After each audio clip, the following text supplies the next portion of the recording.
What's interesting with this particular front cover, as ever, is it is iconic. It's historical, and it's there to celebrate, of course, the final tenure of the Vogue editor, Edward Enninful. Now, as I've told you before, Ed was not exactly covered himself in glory, you know, as all these people do when they try and take something on board. They make it wokeism, you know, fitted in, tick boxing, whatever you want to call it. I met Edward. He's a nice, fun chap, but clearly, you know, he's very frightened to go beyond what is acceptable in today's climate.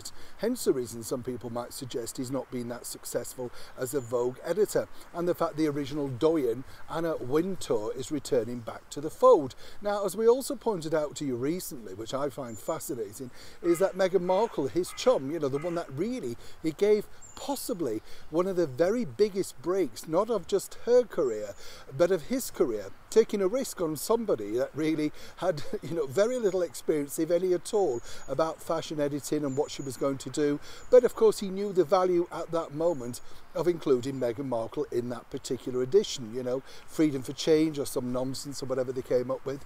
And, you know, it featured the likes of, you know, Jane Fonda, but also a bunch of non-entities. And as we also pointed out, it's fascinating when you think about the Vogue book, because it didn't feature Her Majesty the Queen. And, you know, as I've often said, really, when you look at the historical context over 70 years, isn't that one person you would put in just out of, you know, maybe diplomacy, maybe respectfulness, or simply the fact that she'd managed to retain her power on the throne for 70 plus years? Didn't really affect Meghan, and possibly nobody at Vogue thought to step in. But now the front cover is literally creating havoc, dare I say. This is because all of these people who are associated with this very much front cover have one thing in common. Let me explain. Sean here, nice to see you. Thank you so much as ever. You know, I love sharing these particular tidbits with you because for me, it's complete hypocrisy. You know, I don't know about you, I get fed up of being lectured. If it's not for the funeral ads on TV and people begging you for something in your will, have you noticed that recently? I mean, you can't watch TV, you know, and they say, will you donate something in your will? I thought about it and I think, well, how about that wall-mounted Brillo pad holder that I've got? You know, maybe you can have that and put that below decks when you're picking up all the migrants. You get the picture.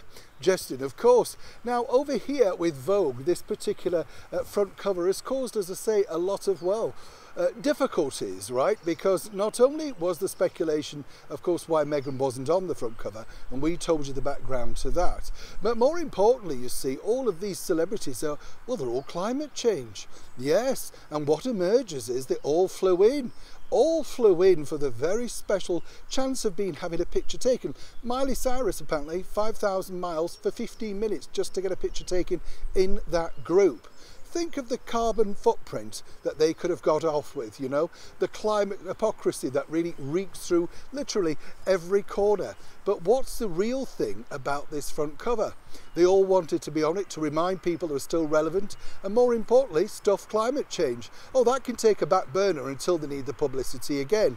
So when you do pick up this latest and last edition from Mr. Enninful for Vogue, just remember, when he talks about saving the planet and how important it is with Meghan in that very snazzy black and white video, well, that's good and well, but when it comes to his front cover, stuff it.